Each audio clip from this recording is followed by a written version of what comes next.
Good morning friends and welcome to the pre-market view. US markets were flat and marginally up as we have 2 days FOMC meet commencing today. It remains to be seen what kind of stance the Fed chairman takes. Also, we haven't seen any major progress on the fiscal cliff issue, and we have very few days left. So this is something that the market is definitely a little cautious about. Talking about the European markets, they were also marginally up. No other major developments, but there is some kind of a political turmoil in Italy as the Prime Minister Mario Monti is likely to step down ahead of his term, and it remains to be seen how the political situation unfolds in Italy.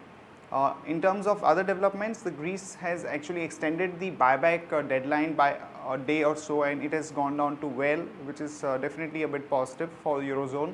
Talking about the Asian markets, they are also very quiet, and there are certain important developments in Japan which the market is closely watching out for. On Friday, there is going to be elections, and it remains to be seen who actually assumes power in Japan, and if the pro-reforms party comes into power, and after that the Bank of Japan meeting actually aggressively cuts the rates or supports the liquidity situation, there is a good possibility that the yen could actually come down, and which could actually lead to some kind of a rally in the equity market, which has been the case for past few days. So this is something that we all will be watching out for in Japan. Talking about our own markets, our markets are also in a consolidation phase, and though we had seen some action in the pockets like banking, particularly the smaller banks had actually run up, like Karnataka Bank, Punjab and Sindh Bank, City Union Bank, so on and so forth.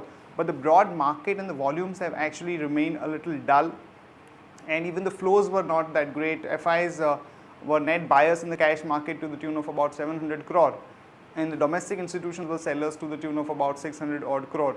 And on that note, let me invite Shaival to take us through important F&O statistics, ideas and strategies that we can have in the F&O markets. Good morning, Shaival. Good morning. We've seen the market actually moving sideways for the past 2 or 3 sessions with Nifty barely moving by about 30-40 points. But have you seen any major action or built up in certain sectors? See, talking about the sectors, we have seen majorly auto, banking and finance. These are the 3 sectors wherein majority of the long positions have been taken off in yesterday's trade. So as a bias for the market is positive, and as you rightly said that the market has been consolidating in a range of say about 30 to 60 points. So any dip in the market can be taken as an opportunity to go long in this particular sectors, as a bias for the market is still positive. And if we talk about the activity is still intact. There's no major change either on the open interest front or say on the PCR ratio front.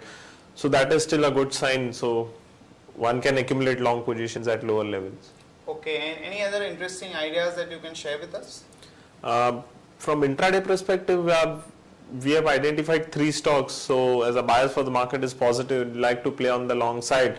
Exide Industry is looking positive, so one can maintain a stop loss of 148 rupees 40 paisa. Lupin is also looking good, so one can maintain a stop loss of 598 rupees 20 paisa. Yesterday we have seen that overall pharma pack has given a good amount of rally, so we expect the momentum to continue, so this would be a good bet. And Syntex Industry is looking positive, so one can maintain a stop loss of 64 rupees 70 paisa in this. Right, Shaival, thanks a lot for that update. Thank you. Friends, here are the important news and stories that we are tracking today. First of all, after the passing of the FDI and retail bill both in the Rajya Sabha and Lok Sabha, there were expectations from the market that the government would actually be able to pass the other important bills, particularly the banking regulation bill, the pension bill and few more bills. But government's move has actually hit a roadblock in this particular banking bill, because the BJP has stalled the progress of that, and now again there might be a voting on this particular issue, and some of the supporting parties to the government, particularly Mayawati's Bahujan Samaj party, has put a precondition that only if the bill with respect to SC and ST is passed, then only they will support the government. So the status of this bill is a little unclear at this point of time, which could have some negative impact on the banking stocks, because we had seen some runoff in certain stocks in expectation that this bill would be passed. There was an analyst meet of Eros International Media, and some of the key takeaways are that it's going to be a long-term positive, the JV with HBO, because the company is looking at diversifying its revenue stream, and company does not have to invest any capital in this particular JV, but it will get the fixed income irrespective of the profit of the JV. Also, the company would get access to the original content that HBO has, and it might really plan to roll it out in the Indian market. So overall, the analyst meet went off very well. In other news, NMDC's divestment plan has been cleared, and the price band has been fixed between 145 to 150. However, the final floor price would be announced after the markets today. We had seen NMDC stock coming down to about 150 to 153. We think that today it might really come down to about 145, 148 odd levels. Bharti Infratel IPO is commencing today. The price band is about 210 to 240, and yesterday some of the prominent anchor investors have put in about or close to about 700 crore, and some of the names are Morgan Stanley, Citigroup, Alliance, Bernstein, so on and so forth. For auto industry, there is a negative development as Sri Lankan government has hiked the import duty by almost 100%, and this could have negative implications for companies like Maruti, Bajaj Auto and Hero Honda. And just to give you an idea about the exports to Sri Lanka by the Indian auto majors, it's about $800 million. Wipro has sold out its brand Sunflower Vanaspati to Cargill, and this is positive for Wipro. One can go long there with a stop loss of 375 and a target of about 393 to 401.